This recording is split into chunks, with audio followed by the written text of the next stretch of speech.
Hmm.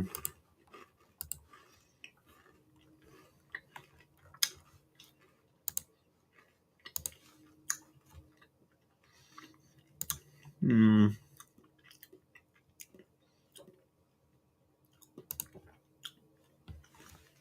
Okay, so it is working.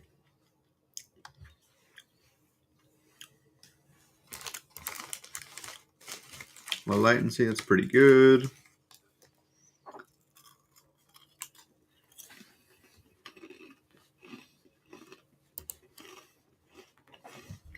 All right. I'll keep doing some Discord stuff. It's going to be a relatively laid back, but I've got some really cool stuff that I want to show you guys today.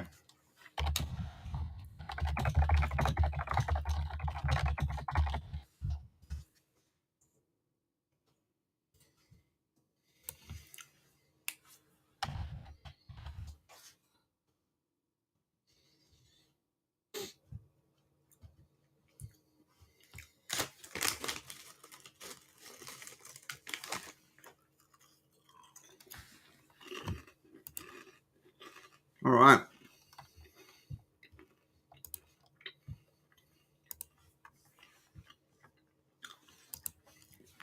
Just giving people a minute to jump in.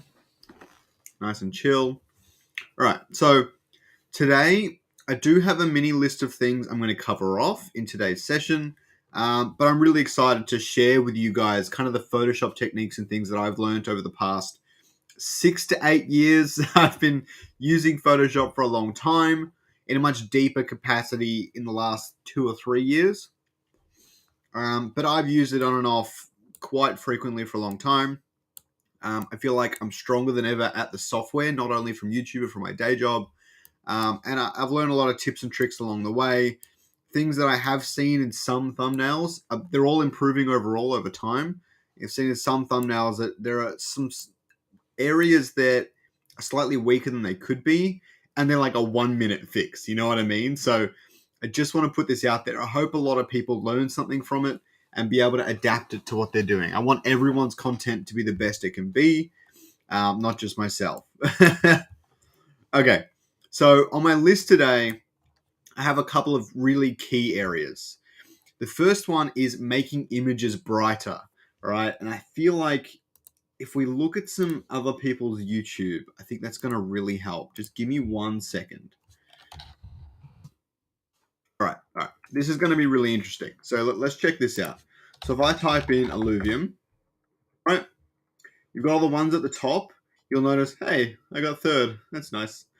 You'll notice that these 4, right? These are really bright thumbnails. They're really, really good. You start to get a bit lower, you get something like that. It's got recognizable faces, so obviously it's going to do well. These are all actually pretty bright at the moment, but you start to get really low on the list. Actually, you know what? This was a really bad example.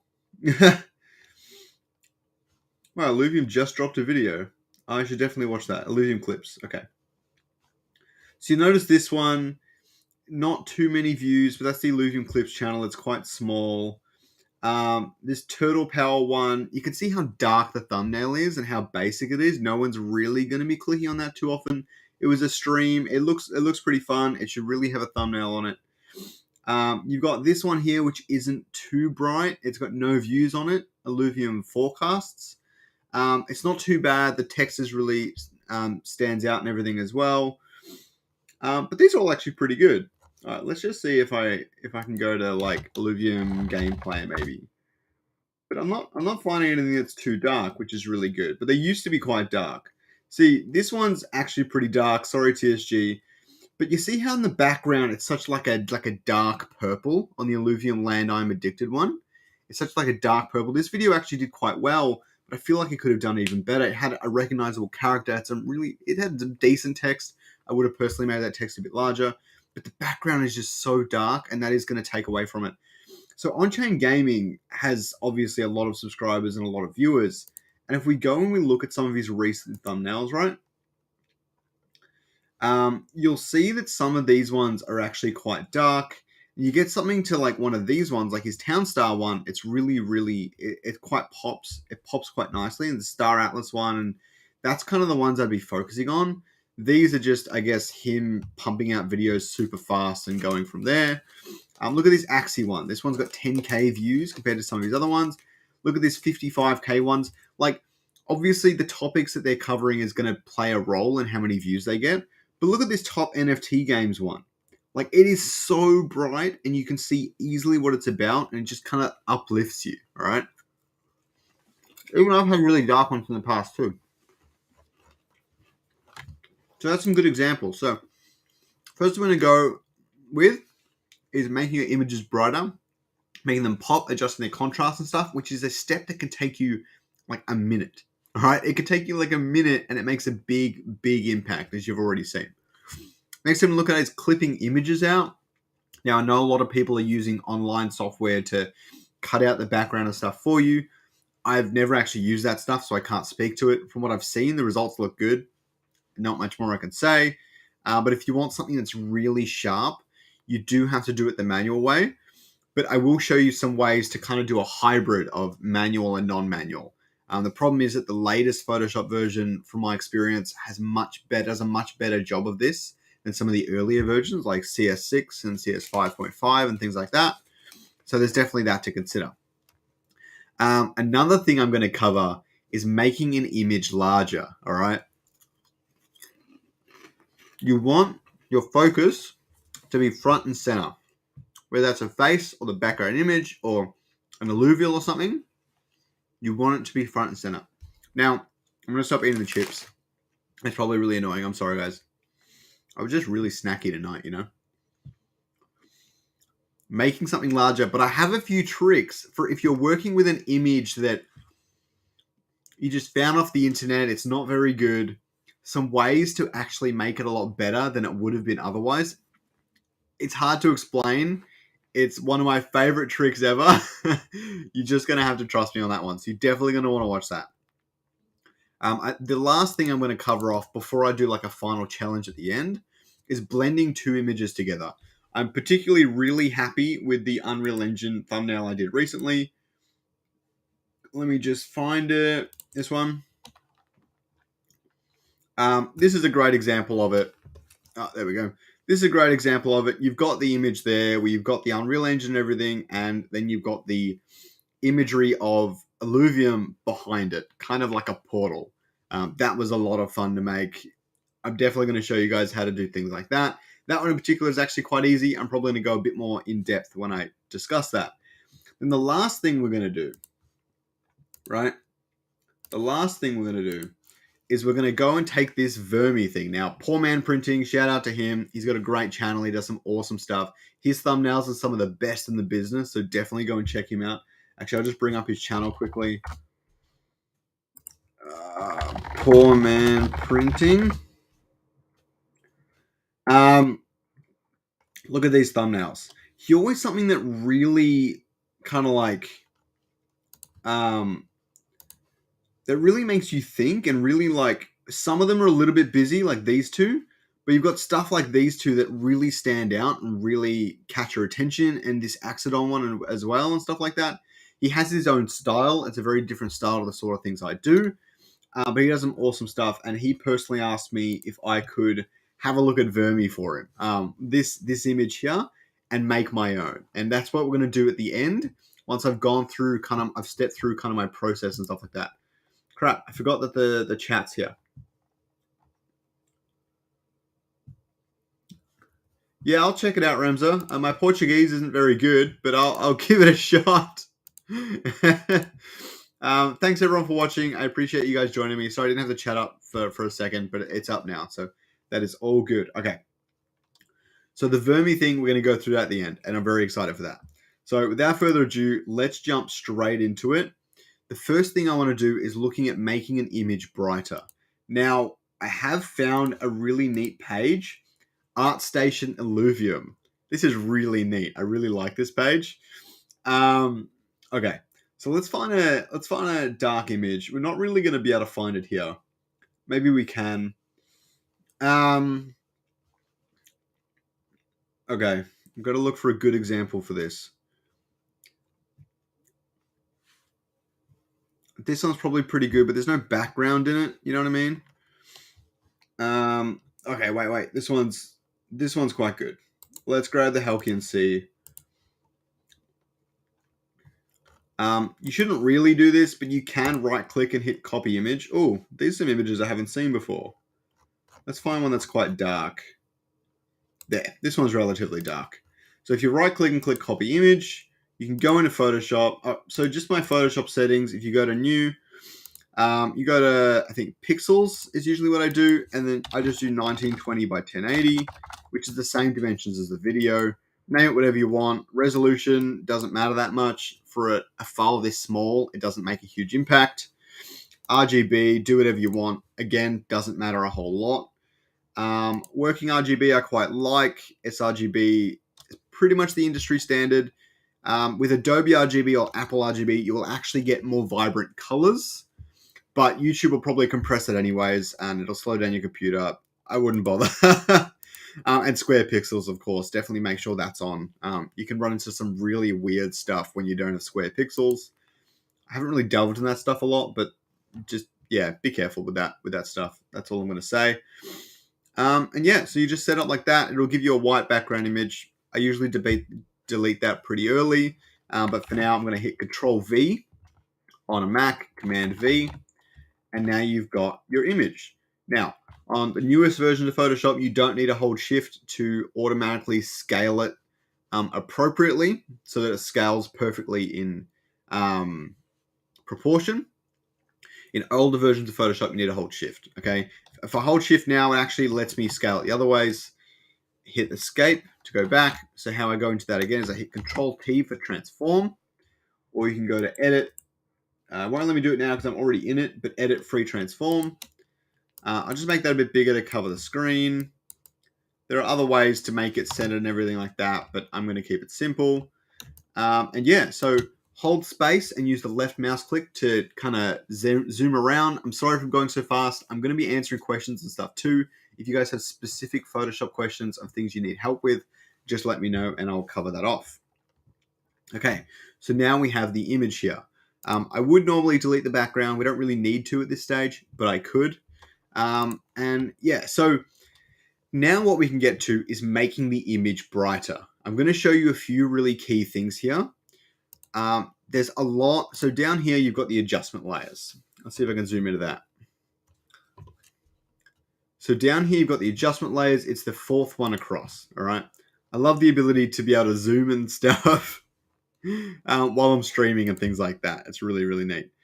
A personal favorite, so levels or curves, they're quite a different thing, but they can achieve the same result. I would argue levels is a lot easier to use, especially if you're new to it.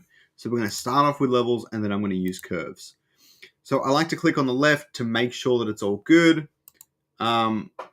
I thought you guys could see more than you can. Whoops.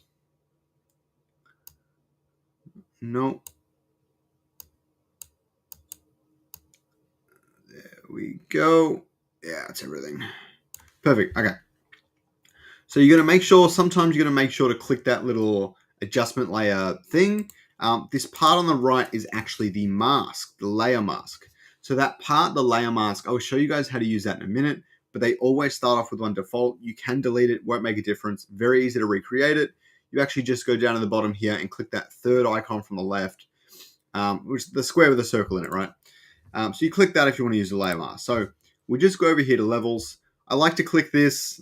Someone that taught me at work taught me to do that.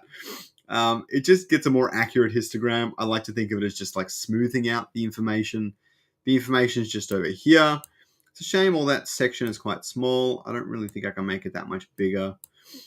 If your layout doesn't look like mine, just go to Window Arrange. Window Workspace, sorry. I've currently got it to set to the Essentials default. I have my own workspaces and stuff set up at work. I haven't really bothered to do that here. It is what it is. Okay, I'll bring my face cam back. All right, so you'll just click, do that to the histogram, and you can change some of the stuff, right? So the problem you have here that you should consider first is you have multiple images and multiple layers. This adjustment layer will now affect everything below it.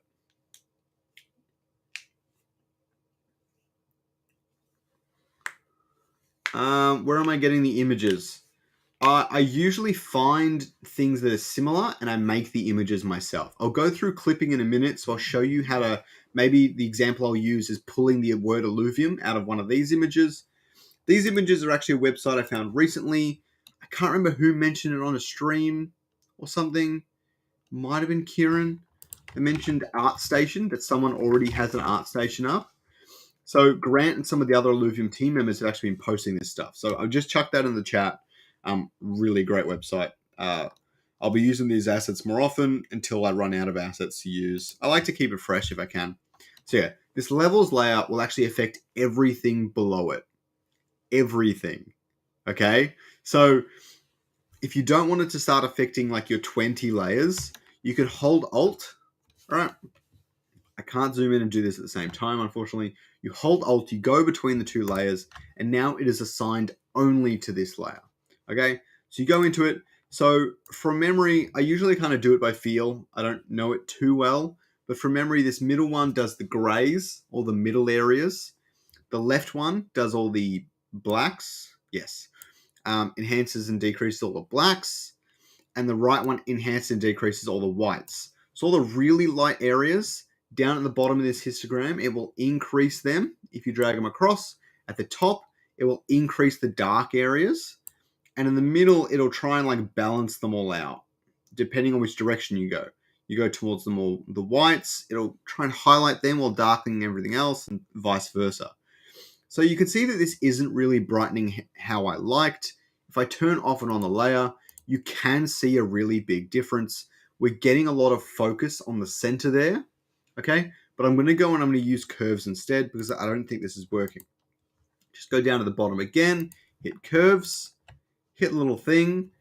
If they're all layered up and they're all like dropping into each other, it will actually affect the layer at the very bottom. They'll all affect each other and stuff. It's really simple. You'll get the hang of it.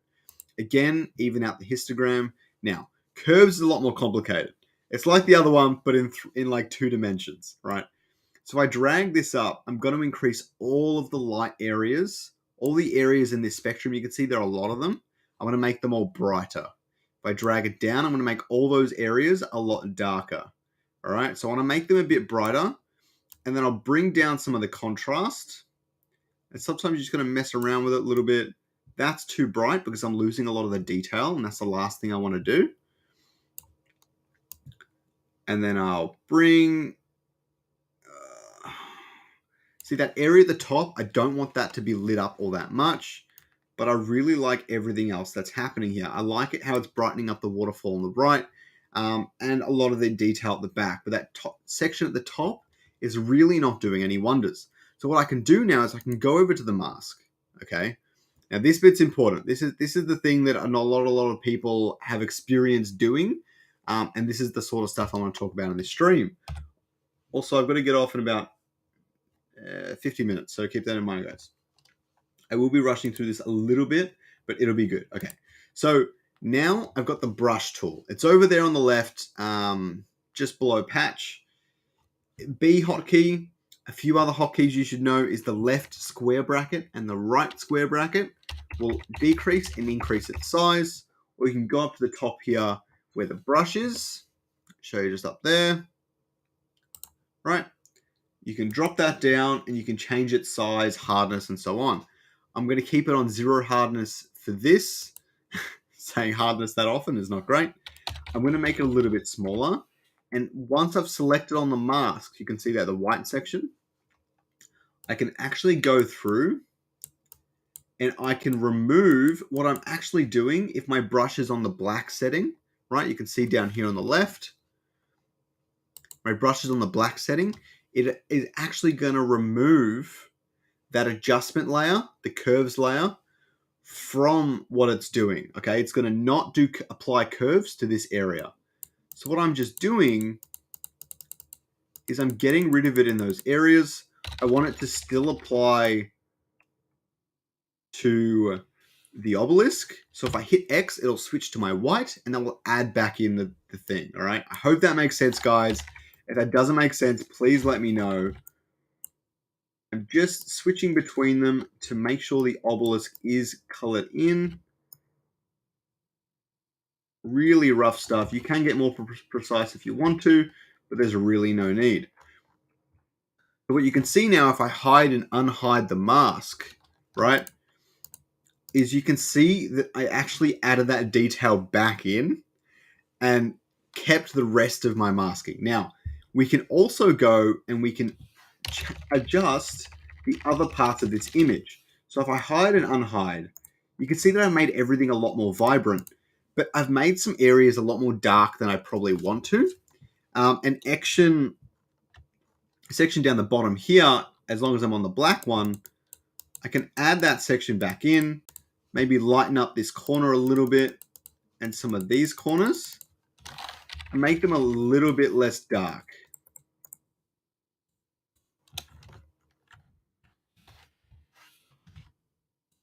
I actually quite like that section being dark because it's kind of at the back. Make that section a bit brighter. Yeah, it's not working on those areas.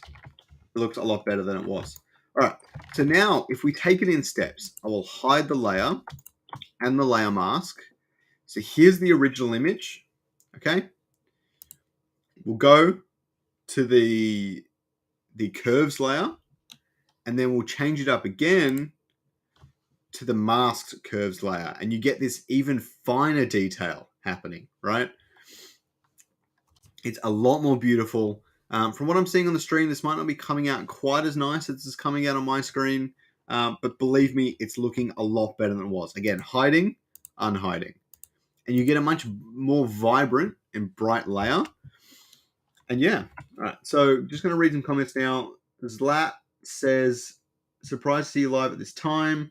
Photoshop lessons, all I can say, I didn't see that coming. Have you used any of the overlays yet I gave you? No, I have not used them yet. I'm biding my time. I'm waiting until the main game starts to launch and PvP comes out and stuff, and then I'll probably start organizing a lot of that. The problem is I don't use Twitch a lot, so I want to find more creative ways to use them since I'm probably not eligible for Twitch Partner anymore. So I'm not going to be focusing too heavy on Twitch. But as I stream more often, I will definitely start to involve that sort of stuff. So that's the first step I want to go through, making an image brighter. The next one we want to go through is clipping images quickly. And we'll do what Ramza wanted to see before and trying to get the Illuvium logo. Now, I believe it is actually on Google Images. If we go to Google Images and we type in Illuvium logo, right? So you've got the logo here.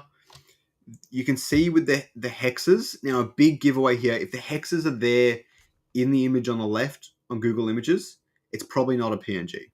But if it starts off white like it does there, you can see it's white, and you click it, and then it has hexes, that means it's a PNG, so it will have a transparent background. What you can do is you can do save image as, let's say, Illuvium logo, drag that to Photoshop, right? And you bring it on the front, then you've got the Illuvium logo, and it's a PNG, so it's going to work fine. If you want to change its color, the easiest possible way, it works best for this sort of stuff, not for everything.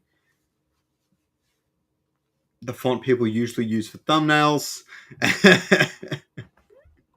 That's a tricky one. You can click color overlay here and change it to whatever color you want. All right, change it to white, boom, done.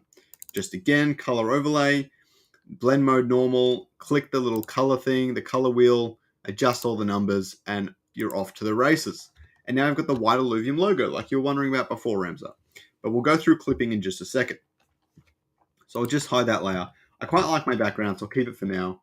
The font people usually use for thumbnails, right, in main words.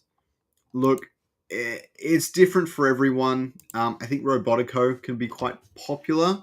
You'd have to ask someone else for what they use. Maybe ask Vulcan. His font is pretty cool. I actually have a font I found online when I was like 12, and that is the font I use for literally everything. Word documents, thumbnails, text as often as I can, things like that. So that's my personal one. It's called Proxima Nova, but maybe look through common fonts and stuff and find something you like. Something big and blocky I find works quite well. But it is common knowledge that sans serif, not sans, the normal one. Things like Times Roman numerals, that's probably a bad example. But things like that, where it has a little embellishments and things, actually make stuff easier to read, probably catch the eye more. But big, bold text is fine. Garage Family 2. That's pretty good. This guy is a very good graphic designer, so definitely take his word for it. Zlat says, modern font is the main family, used mostly, but some people use Garage Family too. So he designed my logo for me, so big kudos to him. Love the new logo. It is confusing some people that my logo changed, but thank God I've got something new now. Don't have to change it later. Very hype about that. So yeah, definitely take his word for it. So we'll learn how to clip something. I'll jump back to my webpage, and we'll learn how to clip an alluvial. I want to find something that isn't super easy to do. Something with a lot of detail and things like that. This one's probably a good example. It's an image. It's a video. What? That's pretty cool. That's sick. Oh. The back button does not work on this. Okay. Well, that's a video, so I can't really use that. This Archie one's probably pretty good. I think he's called Archie. No, he's not Archie. It's the other one that I just had a look at. It's Dual F. Oh, I can't even remember. Pistol Shrimp. Alfie. Oh, that's why I said Archie. I was so close. All right. When I hit click image, a copy image, you really should be saving these somewhere and then dragging them in. It's a lot better, but I'm just trying to be quick. Control V to paste. That's a huge image. Oh, I should have grabbed a glass of water. That is my bad. Okay. So now we've got not Archie. I just did that. Alfie. Damn it. I'm going to name the layer so I don't forget. All right. Now we've got Alfie, and we want to try and cut him out of the background. Now, I'm going to show you the best outcome method, and then I'm going to show you the next method, all right? So the best method you really should be using is the pen tool. It's just over the left here. There you go.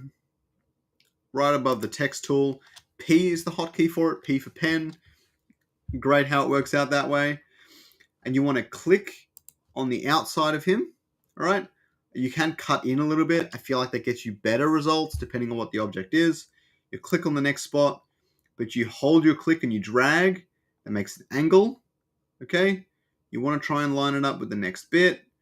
The closer you zoom in, the better results you're going to get. It's not that important. Then you'll click the next one. Do the same thing. If you're going around a corner or it's not behaving because you see it's automatically curving now, Control Z to undo. You can hold Alt and click the node, and now it will not follow that curve anymore. So what you would do is you would just go around and you would clip out the entire thing. And this is every single time you see one of my faces in one of my thumbnails, this is literally what I've done. Because I've not taken that image in front of a white wall, which would obviously make my life a lot easier. So you can try and be a bit perfectionist about this, and you will get a better result, but there is a certain level, and you will figure this out, where it just stops making a difference. Like, where you're getting to this point where it's already good enough that you're not going to see any noticeable difference, especially if the image is a lot smaller when you finish your thumbnail. So worth keeping that in mind. So what you'll do is you go around the whole model, you'll click, go around the whole model, then you would click on the first point that you had, and you would close the path. You'd right click, click Make Selection, and you would have feather radius of 0, blah, blah, blah. All the defaults are fine. Hit Enter or hit the OK. And then it would make that selection. And what you would do is you would create a layer mask that would mask that selection. So down here, again, the mask thing I was showing you guys. make this go away. The mask thing, the third one, the square with the circle. You would click that, and it would mask out, and it would keep just that section there. When minimizing and maximizing for future tip, right-click the layer first and smart it object. Yeah. I was trying to keep it rather simple.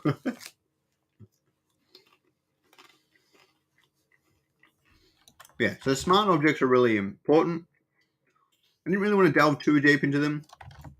If you've got an image like this, before you make it smaller, you would want to go over here and right-click and click Convert to Smart Object, because that will keep the information. So right now, this has a certain amount of pixels. You zoom in really close, you can see every single pixel. If I made this image smaller, look, let's try and prove it here. Okay, if I go into this section of the claw, I rasterize it like it was before, so it's not a smart object. If I go into this section of the claw, you have the black sections, right? You have the white sections, everything, and it's all got really nice gradients and everything. And I zoom out.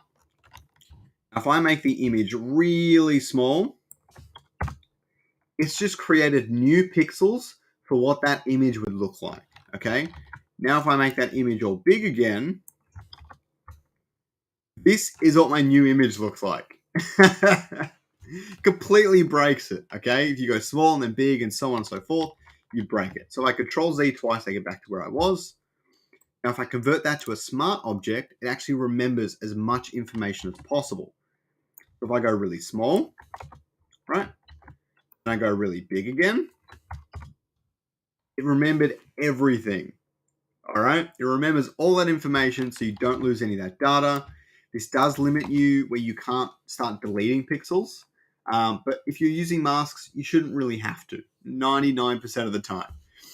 For this next section, I'm going to show you one reason you wouldn't actually need to. So we'll go into that in a sec. So the other way to clip it is to use the wont tool. That is just over here, fourth from the bottom.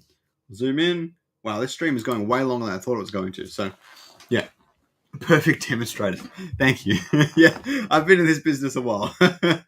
I've ruined many images with no recovery. Believe me, you don't want to do that. So you got the magic wand tool. There are two ways about this. You can magic wand the alluvial, or you can magic wand the background and remove it, or the alluvial and keep it, and so on and so forth. The issue, you've got a lot of sections here that are quite close in color. So if I went to a really high tolerance up the top here, let's just zoom in on that. God, the zoom is so useful. So the tolerance up here, basically how I understand it, is it picks up pixels that are close, right? So for example, the magic wand W is the hotkey. If I click down here, it grabs all this gravel.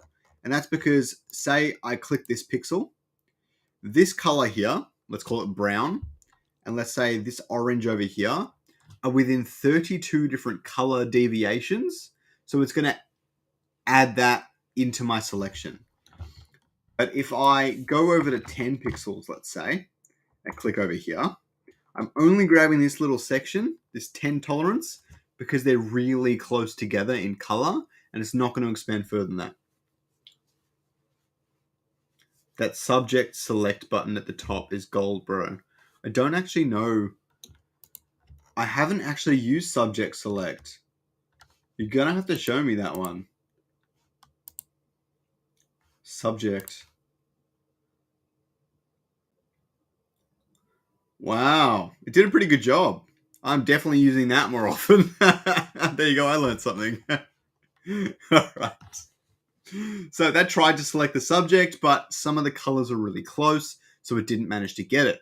If we extend from that and we go back to the magic wand tool, I'm already on the magic wand tool. What happened there? All right. If I go to the magic wand tool, right, now I can hold shift and add to it. All right. I'll Control Z that, or I can hit minus and subtract from it. So I go over here and hit I hold Alt key. I can subtract from the selection. Now, I want to bump up this tolerance. I think 25 is pretty good. This just takes a bit of practice. But I can remove this from the selection. I go around and remove everything I can.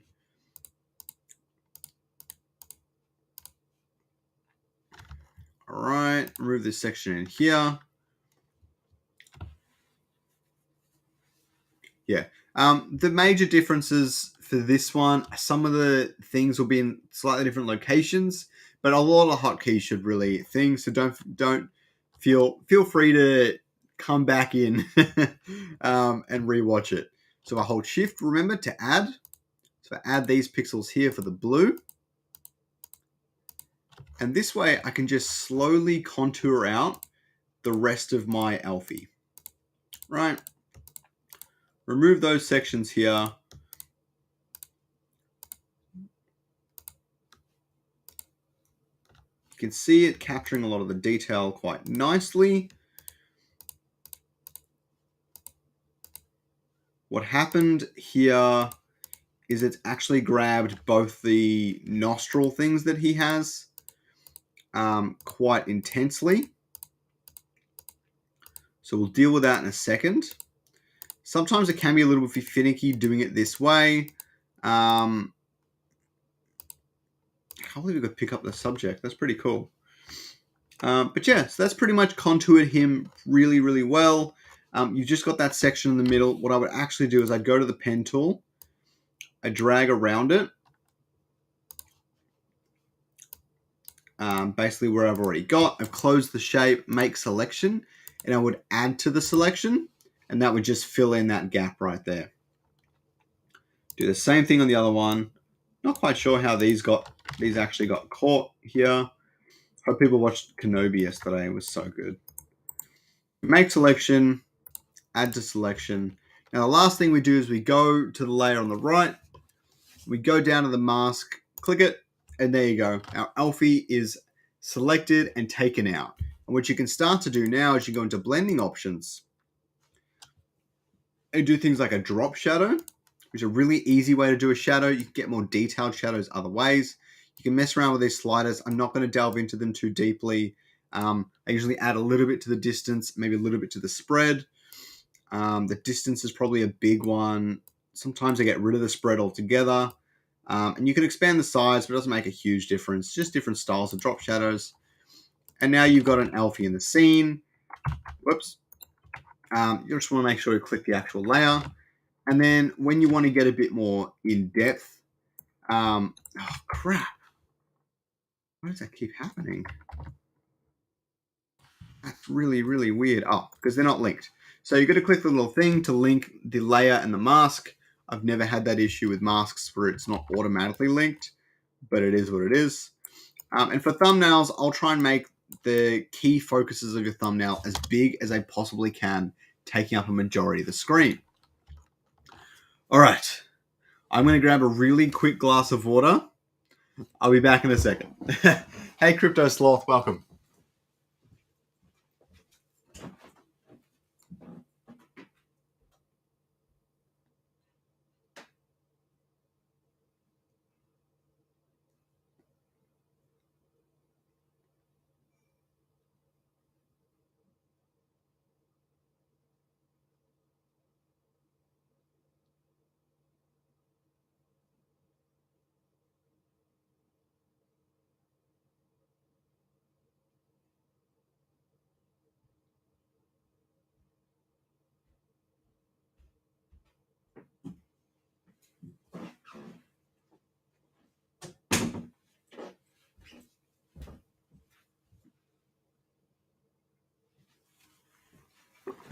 Oh, that's a lot better.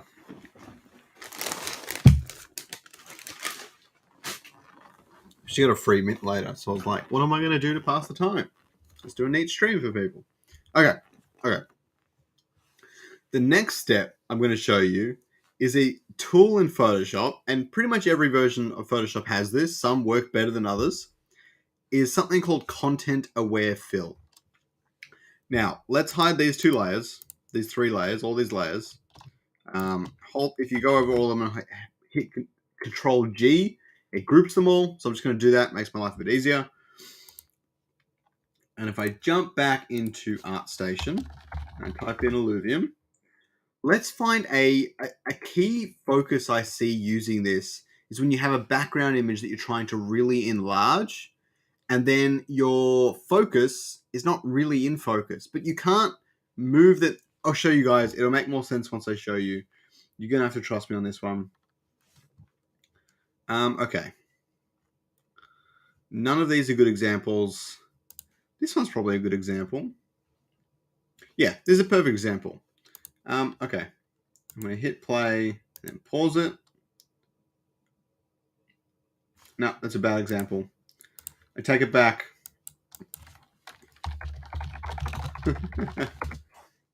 This system isn't perfect, but it's going to be really good. Trust me. Okay. This is a great example. This is a really good example. Okay, just dragging it on. Okay. So now make sure it's a smart object.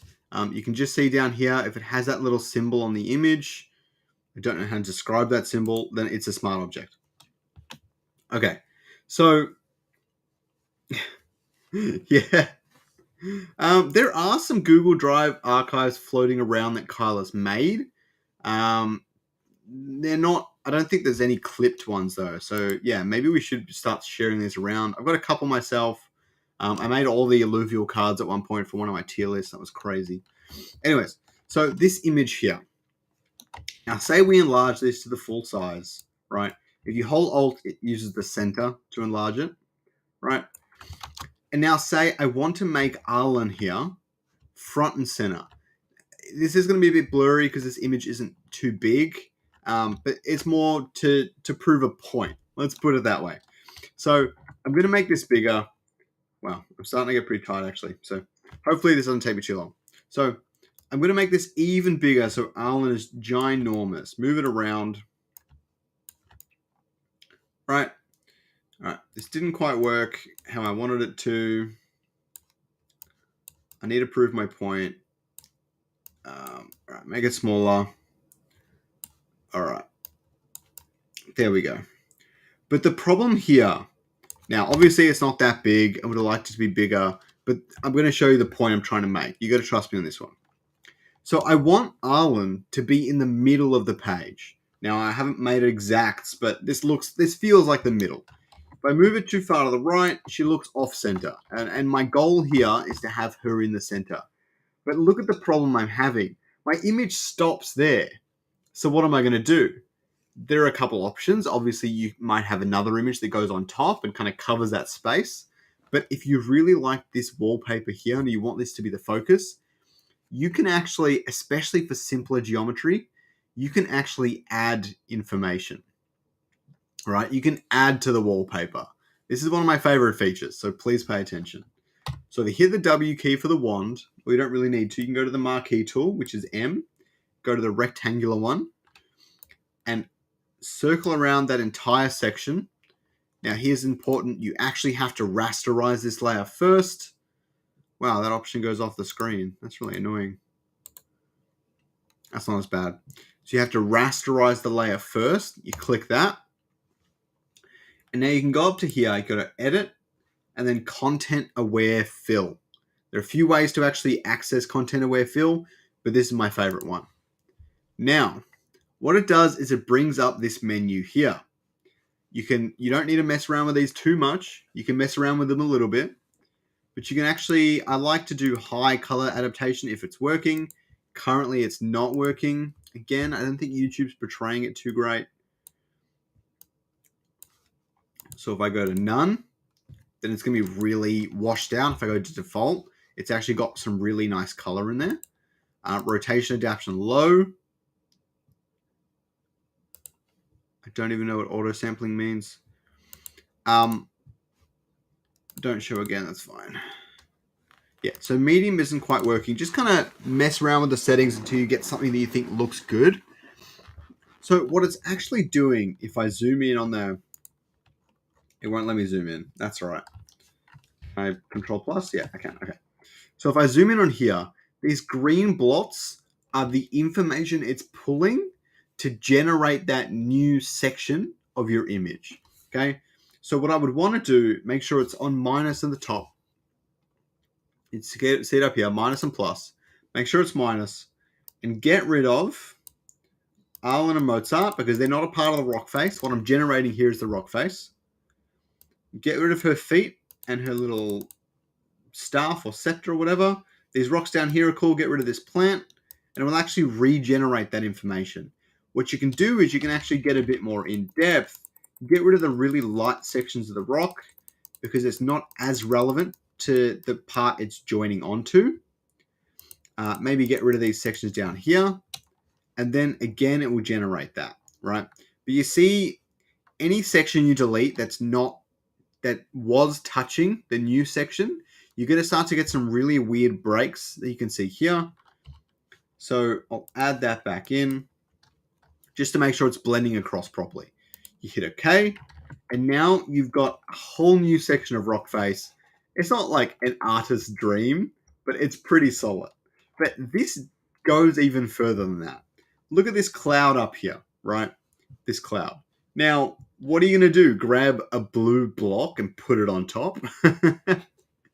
Or, so you have two options here. Three options. You can use the clone stamp tool. I'm not going to delve into how this works. Basically, you take this section, you put it on this section. La-di-da, you're getting rid of your stuff slowly, but you end up with some really uneven blotches because it doesn't actually use data of the section you're putting it into in any way, shape, or form, okay? Right. The other option for the J hotkey is the stamp or clone stamp. Spot healing brush tool, sorry. Spot healing brush. Oh, crap. Wrong one. Sorry, healing brush. So the difference here is it's like the stamp tool, but it doesn't do a direct clone. It uses data from the location as well. This is actually like content aware, but in a small version. You alt click on the section you want to take data from, and you can add it here, right? And it actually blends it all really, really nicely, right? And you get your new sky. Or your last, yeah, I get that, Slat, and I've seen people use that, but I much like having the full control over it every time I do it. But for a quick method, you definitely can do it that way. Just doing like content fill with the fill tool. Anyways, so that's that one. And then your last one is you can get like the lasso. You can grab out that cloud, just kind of drag around it. Takes a little bit of mouse skills to really do this properly, but all of you are gamers, so I'm sure you can manage. You can do edit, content aware fill, and might bring this to high. I like that a lot better. Low rotation, hit OK, and the cloud is gone and no one knows the difference. It's really one of my favorite tools. It's so useful.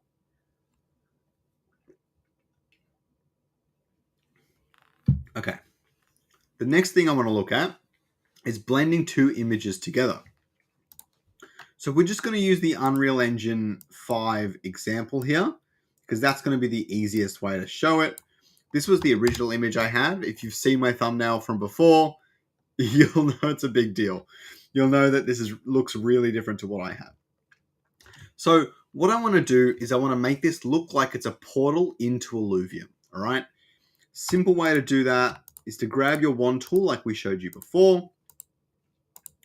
Grab all these sections here. Wow, it's grabbing a lot more information than I expected. I'm going to try this again, but with 15 tolerance. Yeah, that's way better. A couple more clicks I need to do, but a much better result. All right. This is going to be a little bit scrappy because I don't want this section to take too long. We could do a really good job. But there are more important things to discuss in terms of this bit here. All right, I'll have to do that bit separately.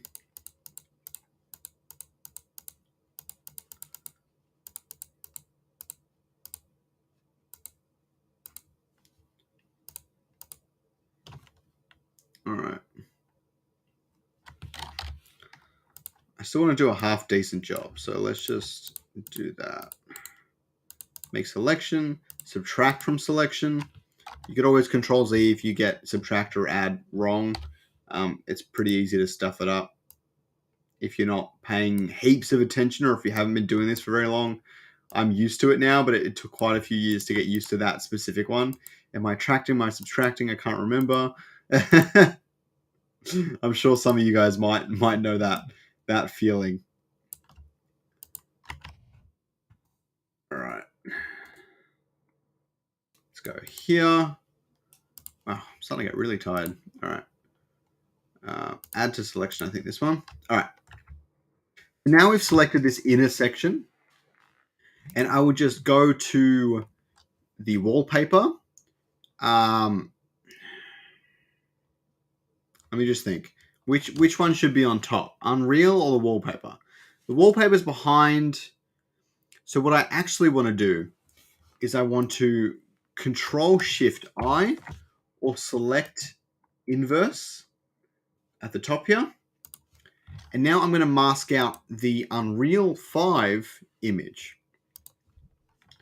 What that's going to do is it's going to hide that section, and now you've got everything that's behind it.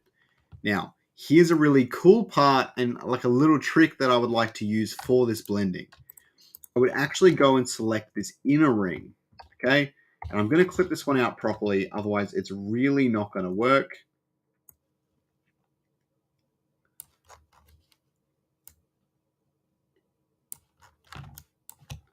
Because the whole thing is going to be a portal, but only part of it is going to be a really tangible portal. It's going to make sense in a second. I promise. Don't judge me for alt-clicking my nodes too often. Right? I'm only human. There's a time crunch. You know, the time before I fall asleep. A very simple time crunch. We've all been under that time crunch, believe me. There are not enough hours in the day. All right, so I'll make that selection. And then I've actually got to grab the center one. So if I grab that. Nah, that's going to be a pain. Some people are really good at figuring out where the corners and where the centers and stuff are, but I guess I am just blind or something. I just can't figure it out for the life of me. Thanks everyone for joining me today, by the way. I really appreciate it. Keep me company doing this tutorial. Yeah, I just wanted to have that open discussion, you know. If anyone had questions, I can cover them off. I've already learned a lot myself. And I hope you guys are learning something as well. There's a lot to delve into.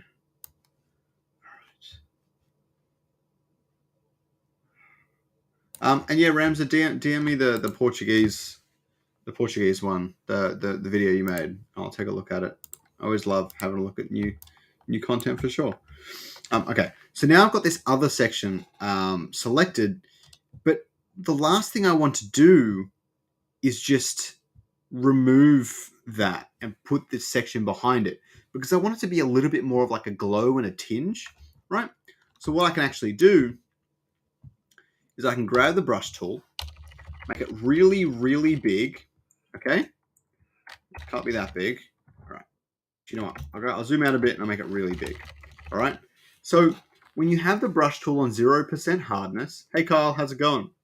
On 0% hardness, what you end up having is the outer edge. It actually goes way beyond the actual circle here. Oh, that didn't work. It goes way beyond the circle.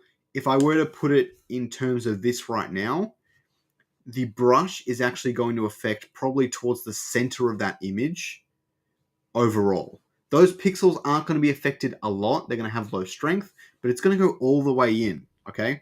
You get a lot more hardness on the outside than the inside, all right? What I can do now is I can hover that around, right? And I can use it.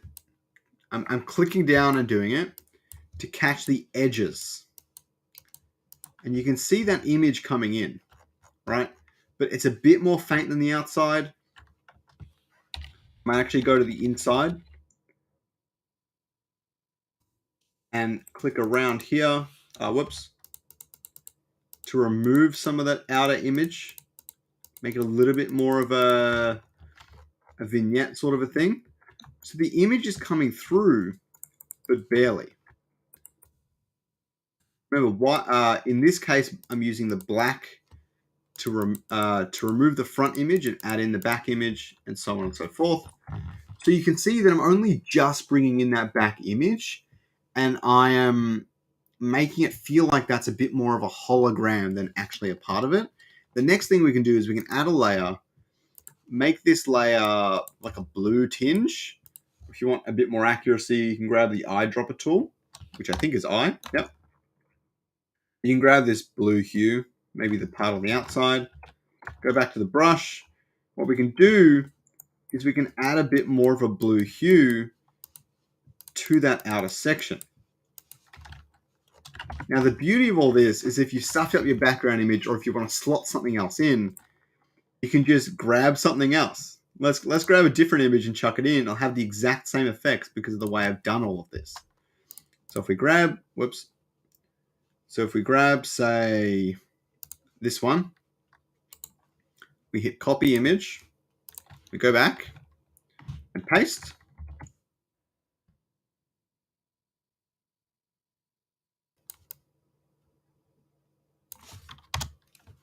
You can see that image is now behind here and it's being blended in with the original one. I hope that is a really useful strategy for making some of your own thumbnails. And the piece de resistance is you actually go at the end, you grab the curves tool, and you make the entire thing a lot more vibrant. So those really light, sharp sections are going to get really massively illuminated here. And I'm darkening a lot of the other stuff. And there you go. You've got Arlen sitting in the middle, and Unreal is the portal to that. And you're darkening everything else. But like before, we can jump on the layer mask and we can start getting rid of some of this stuff here. And it's doing it, but they barely changed, I guess. So it doesn't really matter. Oh, I barely have any changes here. All right. There we go. That's much better. So yeah, that's a really cool one. So now we'll hide all these again, group all of the above, and we're going to make our own version of the Vermi thing. Just for a quick refresher for anyone that wasn't here, we're going to remake this. All right. Looks good. Yeah, I've been doing this for a while, Zlat. I've had a lot of practice these past 2 years, at the very least. But yes, I'm not particularly artistic. I can't draw my own stuff and design my own stuff graphically. I'm great at 3D modeling, that's for sure. But in terms of blending imagery together, enhancing and adjusting images, adding and fixing blemishes and that sort of stuff. Yeah, I've been doing it for a while. It's my favorite part to do. All right. If I save, I've already got the Vermi image. All right, that's cool. Well, let's do it anyways. Let's save this image and replace it so that I get it down here. My life is just that little bit easier. All right. We'll put the Vermi image in here. We're going to make our own version. We're going to combine every technique that we use today and try and remake this with a different alluvial. Now, we are running out of time. I'm pretty much sleep talking at this point. But we're going to see how we go. All right. So what I'm going to need is an alluvial. And then what I'm going to need is to make the text. Pretty simple, and then adjust and so on and so forth. Okay. So let's grab this. If I type in alluvium. Now, I've used Scoriox a lot on my thumbnails in the past, so let's do something new. So it's not too cliche. Also, Scoriox is pretty hard to clip, actually, to be honest. So you probably would have been a good example. I do actually just want to use Atlas. I think that's just going to work the best here. Especially since I want to adjust this image. Oh, damn it. They're all GIFs. All right, you know what? Alluvium creature. Let's see what appears. Find an alluvial. There's a Ramphie. I think someone's already made that with text, so I'm not going to use that. Malura, that's probably a good example. Really, a lot of the work is done for me there. But you know what? I don't mind that. I think that's fine. I think let's do that. The image is kind of low quality, which is a shame. Hopefully it looks good. It is a smart object. The quality is shocking. I don't like it. Let's see what else we got.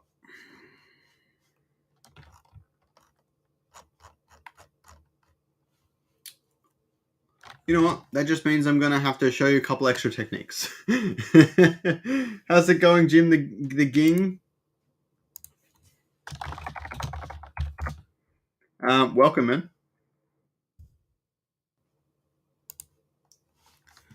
Okay. So first, let's sharpen up the image a little bit. We've got the reflections and stuff already, which is going to help, but I'm going to add some of my own reflections for the text when I make it. This one is called Malura. If someone in chat could get me and tell me how it's spelt, is it O-U-R-A or U-R-A? I'm not entirely sure. Right, I'm actually going to put the Vermi in front and make it 20%, so I can kind of see it. No, that's not going to help. That is not going to help at all. All right, so let's just sharpen this up a bit. Let's do filter, sharpen, smart sharpen. Where's smart sharpen? There it is. What you can actually do is hold it on preview and zoom in. If I bump it up,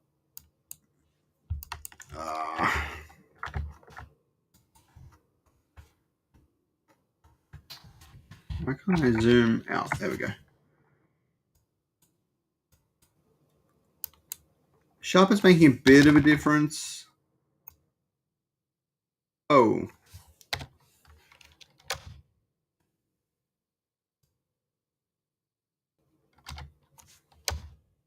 Quite a decent radius, and I'm getting a lot of sharper edges.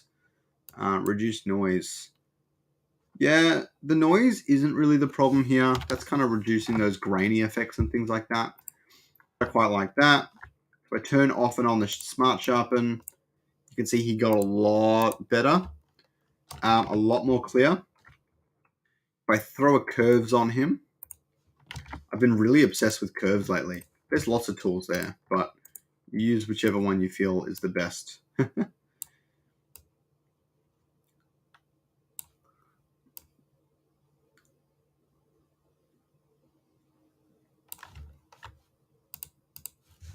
It's making him a lot brighter, making him really stand out. Now let's go and do the text. If I hide him, standard block lettering, it's just covering the alluvial himself. Working, taking calls. Yeah, sounds good, bro. It's like it's midnight here, so I am exhausted. Let's see if I can get through this. Okay, so now what you're going to want to do is hit the text tool. Okay, that's automatically going to give you some new type. Malura. Pretty sure that's the wrong spelling. I'm going to quickly Google it. That didn't help at all. That also didn't help at all. Maybe the image I found has it written there. No, it doesn't. Oh my god. Why is this happening to me? Sorry, everyone else. Involuvial is my go-to. Yeah, you can definitely always return to it as well, Jim the Ging. I appreciate it. It will be on my YouTube. I'm streaming on YouTube right now, actually, as well as Twitch. Okay. So let's go to Alluviary. I like the name Alluviary. It works well. All right. Search for Malura. Yep, just URA. There we go. I had it right. There you go. Okay. So we've got to pick a color for that text. Vermi went with the bright green, match the background. So I'll make my text, I think, I'll make it match the background as much as I can. Oh, it's so dark though. That's a lot better. And boom, done. We did it. All right. I think the text is a bit small. You can also transform text, much like you would anything else. I'm going to try and line it up pretty decently with that, but I don't want it to be right on the line so that I can add some depth. I'll put the text right on there. What I want to do is make sure I do the reflections last. That is really important. Okay. So if I look at the Vermi text, there's a few really key things. It's got this darkness shadow in the middle. There's a few ways I can think of trying to do that. I'm not very good at this particular effect, but I'll give it a shot. It's got some white highlights at the top. This is a really important part. This actually gives it a lot of edge. And then to make it look like it's 3D, it's subtle, but it's got the secondary thing in here. This is quite hard to pull off, but it's really subtle, so I think we can do it. I have an idea. But let's give it a second. All right. So the first thing I want to do is put those shadows on the middle. This kind of makes it feel like it's much more of a 3D object. So you can go to blending options. You can go to bevel and emboss, and this is already turning it into 3D text. Now I might be able to use this to just make it 3D. If I can find the section that changes it from soft, there we go, smooth, chisel hard, chisel soft, chisel hard, emboss. Nah, I really don't like these effects. I'm not gonna use them. So I select it, and then I go select, modify contract. I can choose like 5 pixels, and that will bring it in a bit. I feel like I should have come in a lot more than that. Maybe another 3 pixels. There we go. And I've got that inner section selected. Now what I can do is I can make another layer, grab my black, make it all black. Maybe change the opacity for it down to 30% or so. And then what's really important is I'll go to the eraser, make sure that's on 0 hardness. And I'll just go around and I'll remove slight bits of it to make it feel a bit more natural. And I'll just do this really by hand. You don't really have to, but I quite like doing a lot of this stuff by hand. It can make it feel a lot more natural. It's a lot harder for other people to copy as well. So I'm just kind of making it feel like it's a natural object. Really, I should be considering where the light is actually potentially coming from, and then making them all super consistent. But I'm just kind of doing a rough job here because I want this to be a bit more organic. And I feel like not enough people kind of do a lot of this stuff by hand. But because the last thing we want is a hard edge. Okay, and I'll show you how to fix that hard edge either way.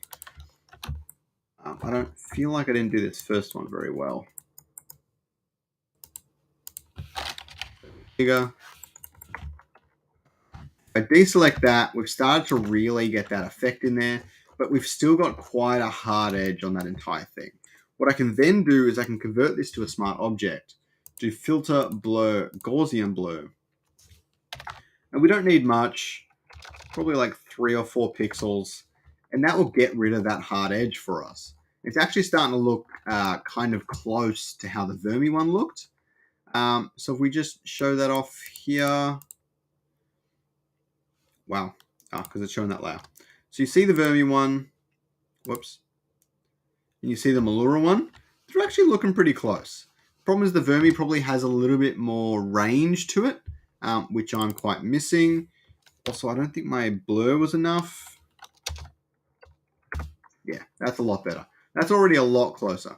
Okay. So we've started to really get that effect. The next thing you want to do is make it look a lot more 3D. So what I can do now is I can grab the Malura text, Control C and Control Shift V, or right click duplicate right here, duplicate layer. I'll put this one behind. And what I want to do is I want to actually contract this unevenly. So I hold Alt and hold Shift. I'll bring it in, because you'll notice with the Vermi one that they're all facing different directions, if that makes sense. So I want to bring it in, and I'm going to go blending options. You know what might actually work better here? No, let's do it this way. Blending options, I'll probably do like an inner glow.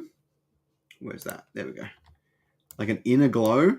And what this will allow me to do is just slightly change the color of this other one, but really as slightly as I can, because you want it to be quite subtle.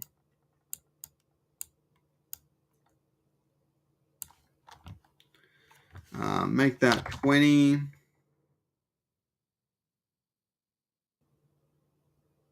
No, that's not going to work. Make it quite a sharp glow. Make sure it's gone from the edge. I don't like how it's changing the color so much. I really don't like that. Yeah, that color's a lot closer. But it's not, it's a bit too subtle, you know what I mean? It's not quite where I want it. So the problem with this at the moment is it's quite sharp. So what I can do is I can do the same thing I did before, is I can go to Filter, Blur, Gaussian Blur.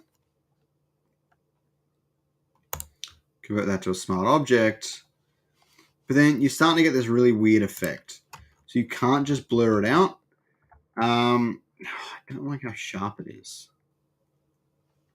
I want those edges to be fuzzy. What we can do is we can grab the blur tool and see if that helps. You'd have to rasterize it to use anything like a blur tool though.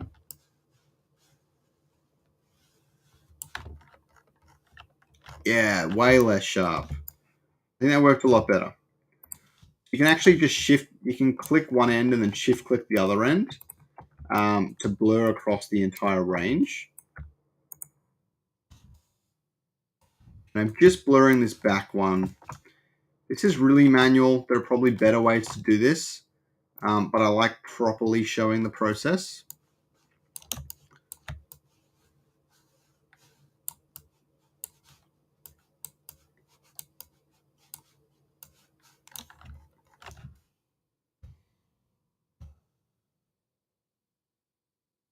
It's quite subtle. I really like how it's looking. The other thing we should do that I don't think Vermi really did all that much, but I think it will help, is since the text is kind of coming out and bulging out a little bit, I figured we could actually make that into a thing. So if we grab these three layers, hit Control T, and now we can hit, no, that's not going to work. All right, so I would group them together. All right, you're going to have to stick with me on this one. Malura, all right, duplicate that. And now I can convert this to a smart object. And I could do a not distort. I think warp would probably work better. What I want to do is I want to hold. How do I add it? There we go. You want to control click and grab these edges. Grab this one as well. Now what I can start to do is drag it a little bit.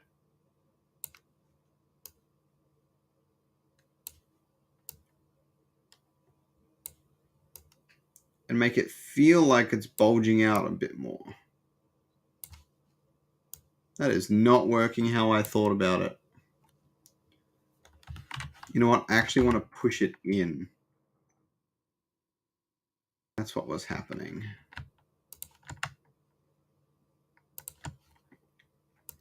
I actually want to push it in a little bit.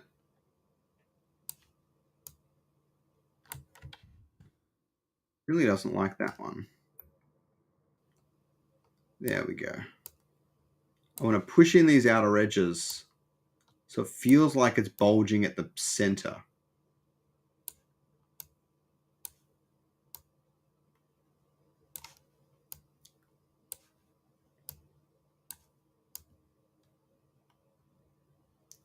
Maybe flare out the bottom a little bit. So if I now Control Z, it feels like it is bulging in the middle a bit, but you know what? I really didn't like how that came out, and I don't think I'm going to do much of a better job, even if I wanted to. Hey, Caesar Silva from Portugal. Nice to meet you on the stream here today. Okay, so last thing we want to do before I go to bed, or kill myself, because I'm very tired. No, before I go to bed, is we want to do the reflections, right? So have a look at Vermi. I'll hide that. Have a look at Vermi. It's a really simple reflection. So let's just do that. That's going to be super easy. Okay. So I'll just grab my Malura file, Control C, Control Shift V, for paste in place. I'll go flip horizontal. Whoops. Flip vertical. I always get these ones mixed up. Now we've got a direct opposite of the thing. There we go. Now, this is a good example of using the warp tool, actually. In this case, we're going to use the distort tool. And you're going to want to distort out this thing. Reflections are rarely like perfectly linear. You're going to want to distort it out and try and bring back the front section. It'll really give that element of depth. If the outer edges are coming out, it can be subtle if you want. Make sure they're coming out and the inner sections are staying where it's supposed to be. Really make it come out. There we go.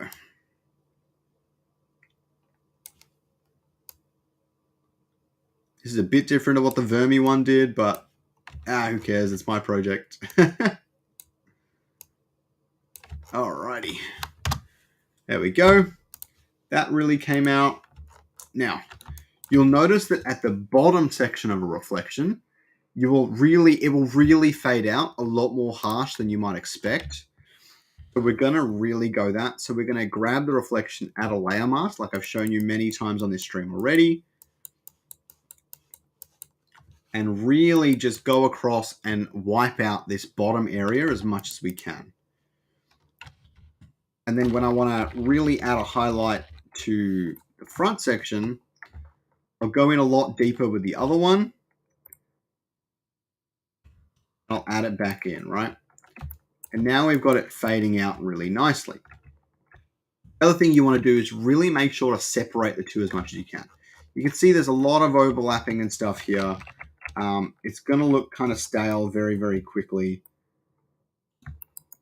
And you really don't want that happening. So what you can do is, well, for starters, this should be below the other layer. You can go above that, and you can actually add a floor to this. So I'll grab this black thing, this black tool, make it black, and I'll really add that floor. That already looks really nice, but I would actually drop that opacity to maybe 60%. And then filter blur, Gaussian blur, to really wash it out, right? And now you have this floor that it's sitting on. Yeah, you want to make sure this doesn't look too dorky, but it looks pretty good so far. So you've got that reflection coming out. And I'm actually quite happy with the way the reflection looks. Some other things you can kind of look to do is you can add a hue saturation overlay, right? You can actually drop the saturation a bit. If I colorize that and I drop it a bit, wow, that didn't work how I expected. Because the floor is black, right? So it's not going to reflect a direct purple. That wouldn't make any sense.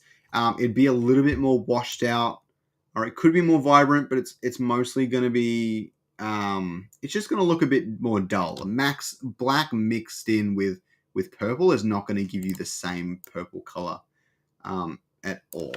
So we use hue saturation. We're going to mess around with the sliders and get something that's a slightly different color. I don't think it's working that great.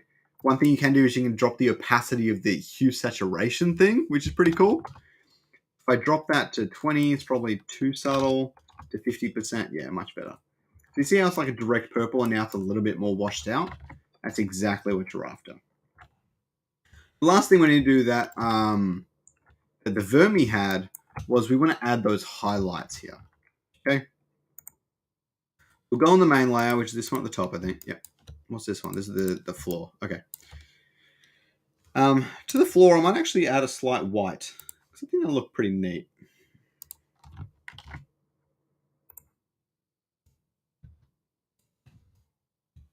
There we go.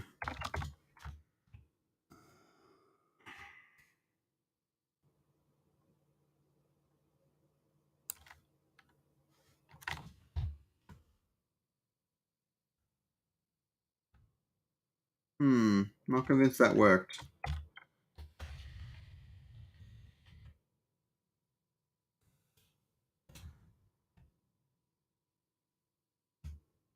It's subtle, but it's quite nice. Go to this bit at the end. Make sure there's nothing on the end there too. It's subtle, but I like it. Okay. The last thing we need to actually do is add those highlights.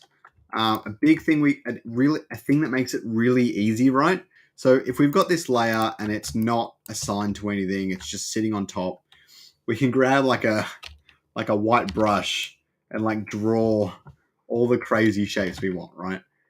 But if we alt click in between them, like I showed you with the adjustment layers, we can actually overlap. And if we undo that, it's there.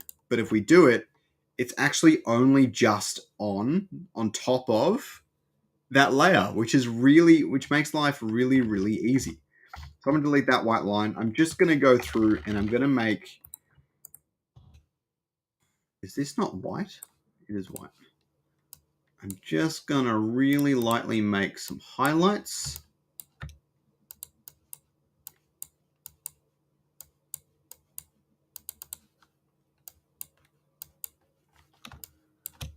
They really focus on being on top.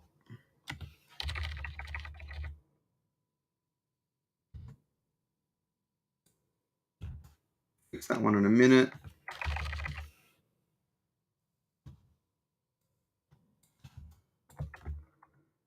There you go. Some really pretty highlights on top of the thing. And then what you can do is you can either drop the opacity a bit and maybe add a blur, or you can use the masking tools to really fix it up. Personally like using the masking tools. Wow, that did not go how I pictured that one. Yeah, that's better. I'm just kind of doing some artistry. This isn't even my strong suit, and I'm still doing a pretty good job. Putting some highlights in really weird spots. Actually just grabbing the eraser tool and erasing anything I don't need to make it a bit easier. I might actually convert this to a smart object. Filter blur, Gaussian blur. Maybe 5 pixels. And I'll drop the opacity down to 50%. 80%. There we go, that's better. And now I've got those highlights on my text. So there you go. I've got the Malura text. I'd love to hear what you guys think about my Malura artwork compared to the Vermi text and all that sort of stuff. You saw how I blended everything and made it all stylized and that sort of thing. Enhanced the image in the background. Changed the way I added highlights and shadows and things like that. But yeah. That's right, Voyager. I'm just finishing up now. You should scroll back. There's some really good bits of information, especially if you're not familiar with Photoshop, as to how to use a lot of the stuff. But yeah, so here's my Malura artwork. Let's go upload this to Twitter. All right, I'll upload this to Twitter after I get off the stream. But yeah, no, thanks everyone for joining me. I hope you guys got something out of it. I feel like I got a pretty good result here. I hope you guys learned something. I hope you guys got some good information. If you have any questions, shoot me a message, leave a comment on the video. I should be able to get around to it soon. But yeah, have a good evening, everyone.